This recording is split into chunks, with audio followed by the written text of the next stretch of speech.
Madhya Pradesh. Corona का खतरा अभी टला नहीं है। ब्लैक, व्हाइट और येलो फंगस का डर लोगों को डरा रहा है। वहीं फ्रंट लाइन वर्करों को अब भी वैक्सीनेशन का इंतजार है। देखिए एक रिपोर्ट। रतलाम में बेकाबू कोरोना अब काबू में है। एक दिन 398 मरीजों का बड़ा आंकड़ा अब 38 पर आकर सिमट गया है।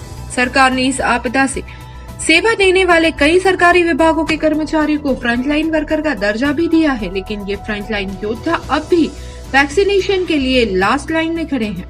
जी हाँ, हम बात कर रहे हैं बैंक के उन कर्मचारियों की जो दिन रात बैंक में सेवाएं दे रहे हैं, लेकिन सरकार उनके टीकाकरण को लेकर उदासीन बनी हुई है। आलम यह है कि अकेले एसबीआई के 75 से ज्यादा कर्मचारी कोरोना से संक्रमित हो चुके हैं, लेकिन अब भी 18 से 45 आयु वर्ग के कर्मचारी कोरोना के टीके से दूर हैं। अब इन कर्मचारियों ने प्रशासन से विशेष कैंप लगाकर कर्मचारियों को टीकाकरण की मांग की है। हम लोग ये हमारी मांग ये है कि सर हमारे जितने भी कर्मचारी हैं 18 से 44 वर्ष के, उनको अभी वैक्सीनेशन नहीं मिल पा रहा है। काफ़ी भीड़ होने के कारण स्लॉट बुक नहीं हो पा रहे हैं, जिससे कि हमारे कर्मचारी वैक्सीनेशन से वंचित है।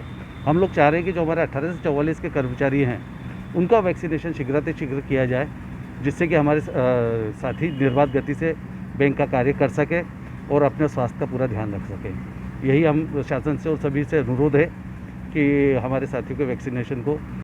देखिए, हम लोग सभी बैंक कर्मचारी हैं और यूनाइटेड फोरम जो हमारा अपेक्स इंस्टीट्यूट है उसके अंतर्गत हमारी ये मांग हुई है कि बैंक कर्मचारियों को प्राथमिकता के आधार पर वैक्सीनेशन जो है लगाई जाए, क्योंकि पूरे कोरोना काल में हम लोग जो है लगातार सेवाएं दे रहे हैं। इस वजह से हम अनुरोध करते हैं कि प्राथमिकता से कैंप लगा के हम लोगों का वैक्सीनेशन किया जाए। कहाँ पे इसके पहले ये सब ऑर्डर हो चुके हैं वैक्सीनेशन की, और कितने आपके कर्मचारी जो है अभी तक प्रभावित हो चुके हैं कोरोना से? देखिए, जहाँ तक मेरी जानकारी में है उसमें भोपाल में, खंडवा में, खरगोन में और कल झाबुआ में भी होने वाला है। ग्वालियर में कई जगह वैक्सीनेशन का आयोजन किया जा चुका है और इंदौर में अभी माननीय तुलसी सिलावट जी, प्रभारी मंत्री जी ने भी जो है वैक्सीनेशन वहाँ पे भी आयोजित करवाया है और इंदौर प्रशासन का भी उसमें पूरा सहयोग रहा है। तो हमारा कर्मचारी जो है प्रभावित हुए हैं? हमारे यहाँ जैसे कि मैं अभी स्टेट बैंक की अगर बात करूँ तो करीब 400 हमारे यहाँ कर्मचारी, टोटल अधिकारी कर्मचारी हैं।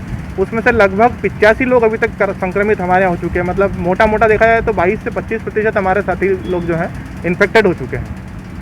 और उसके बाद भी हम लोग जो है निर्बाध सेवाएं इस अर्थतंत्र को चलाने के लिए दे रहे हैं। तो हमारा यही आग्रह और यही मांग है कि बैंक कर्मचारियों के प्रति थोड़ा सा सहानुभूतिपूर्वक रवैया रखते हुए जो है प्राथमिकता के आधार पर हमारे लोगों का वैक्सीनेशन कर दिया जाए। बस यही हमारा है। आप लोगों को अभी जान के जोखिम उठा के आप लोग काम करना पड़ रहा है, लेकिन फिर कहने की अनदेखी हो रही है आपकी, आप मानते हैं ऐसा नहीं हो रही आप लोगों की? निश्चित रूप से कहना चाहिए कि हम लोगों ने, जैसा कि मैंने बताया, यूनाइटेड फोरम के बैनर तले भी हमने आग्रह किया है, माननीय कलेक्टर महोदय से भी आग्रह किया है और जनप्रतिनिधि महोदय से भी हम लोगों ने आग्रह किया है कि हम लोग जो है आर्थिक सिपाही हैं, तो कृपया हमारा भी ध्यान रखा जाए।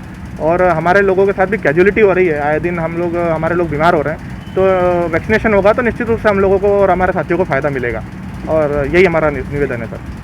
जैसा कि आप सभी को पता है, हम लोग बैंकर्स हैं। फ्रंटलाइन सर्विसेज हम लोग फाइनेंशियल बेसिक सर्विसेज दे रहे हैं। इस स्थिति में भी हमारे इतने साथी कोविड से जूझ रहे हैं, लेकिन हमारी बस यही इच्छा है कि हम लोगों का प्रायोरिटी पे वैक्सीनेशन किया जाए, चाहे कहीं पे कैंप के थ्रू किया जाए या किसी भी तरीके से सरकार अपने सुविधा अनुसार हम लोगों का प्रायोरिटी पे वैक्सीनेशन करवाए। यही अनुरोध है। Thank you.